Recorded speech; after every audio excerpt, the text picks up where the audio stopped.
Brewers as their representation. Yeah. Or for copyright. That also works. We gotta fight against the fucking brands.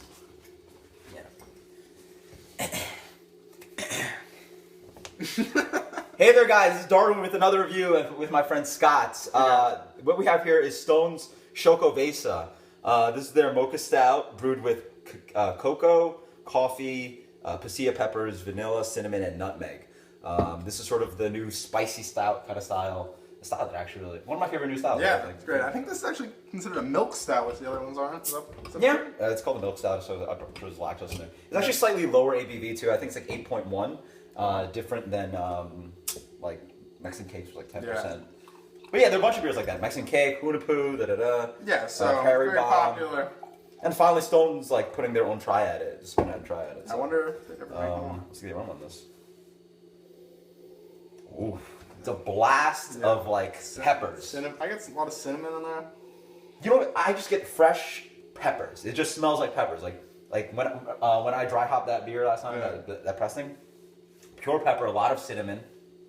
Jet black. I think with this one. It's mostly dominated by again that pepper, cinnamon kind of aroma. Yeah, definitely. I get more cinnamon than pepper. I get all the pepper. So, do you get anything else in there, like the other adjuncts? Maybe a little coffee. Yeah, maybe a little bit of that roast, a little bit of that chocolate, a little bit of that roasted malt kind of thing. Cheers. Cheers, man. Yep. Thank you.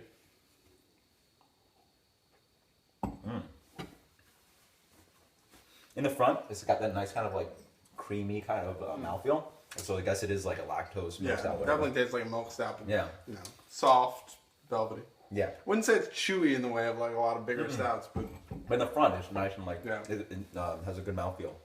I get a big nice pop of not heat, but just like pepper flavor, like a big pop of just like you know what I have to say is compared to the other peppered beers I've had from Stone, this is like nice. It's laid back. Oh, not the nonsense like Crime and Punishment makes it like made some horrible beers. Chipotle. Yeah, they just threw like actually some of the spiciest peppers you can actually get on the market into a beer. Has some pepper, but it's nice. No, but this is like pasilla, which is like made out of like Plumano and all.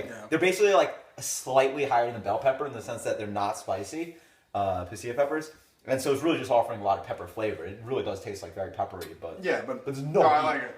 It's not burning you. Mm-hmm. You're not just drinking beer. It's like I'm drinking chilies that happen to have beer in it. Yeah, and what I also like, as far as the back palate, you get all those flavors. I get the cacao bitterness. I get the roasted coffee. I get some cinnamon, a little bit of nutmeg spice. Yeah. Vanilla on the finish. The finish is just like this nice drying of vanilla. Everything's there. Yeah, definitely not like a fudgy kind of chocolate. More of the bitter. Yeah, no, more of that like biting into like a cocoa nib, right? So everything's in there, which is really awesome. Like all the adjuncts, you taste everything. Definitely a nice balance. Yeah, and then usually like you're sort of like you worry for some people whether a beer is too spicy. Zero heat on this one, right? Am I crazy? Like there's like maybe I'm crazy, but like I usually know when things are quote unquote spicy. Yeah. Do you taste any hint of heat? No, not really. Like I just taste like peppers, right? Yeah, it's peppery, but it's not. It doesn't burn you. It's not like spicy exactly. Yeah. So what do you think about this beer, like in finality? I'd probably give this.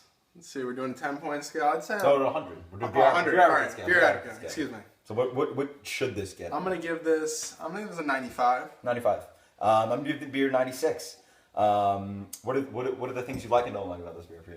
I love the fact that they have the peppers in there and it's not killing me. It's really, I like the chocolatey bitterness. The only thing, and like I guess this is not what you're going for this beer, it doesn't have that big mouthfeel that you might want. I mean it's 8%, so that's sort of. But for what it is, great beer. Yeah, for me, really awesome aroma, that bright, big kind of note in the front. On the flavor, you get all of the flavors. You get every single thing that was listed on the label. It's all there. The peppers all the way in the front. The spices are there. A lot of that coffee, the cocoa, the vanilla. Everything's there. For me, the two big flaws are, one, I wish there was heat. It just says 0 spice. I really actually do like the fact that there's heat behind these quote-unquote spicy pepper beers. And the other thing, again, is if this beer was pushed up to something like 10%, I think we'd have that mouthfeel. We'd have that imperial stout kind of feel. Whereas this is, again, 8%. Yeah.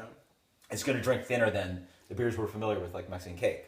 So yeah, I mean, it's a nice introduction. This is a really good, like this is the best stone beer since Route 10. Yeah, sure. So I mean, Very accessible. I've been like 18th anniversary was like pretty mediocre for me. This is they're coming back in the game. And like that quad. Yeah. The quadricite, Yeah. quadricle or something. Yeah. Yeah. They've had a lot of failed beers in my mind, just doing like interesting stuff, but not really good stuff. This is actually a very well made beer. Highly recommend you buy multiple bottles actually, because hold on as I said, Mitch Steele recommends you age this beer, even the brewer, so you can drink one fresh, age one. Really good beer. So until next time, guys. Cheers. You need catchphrase, man.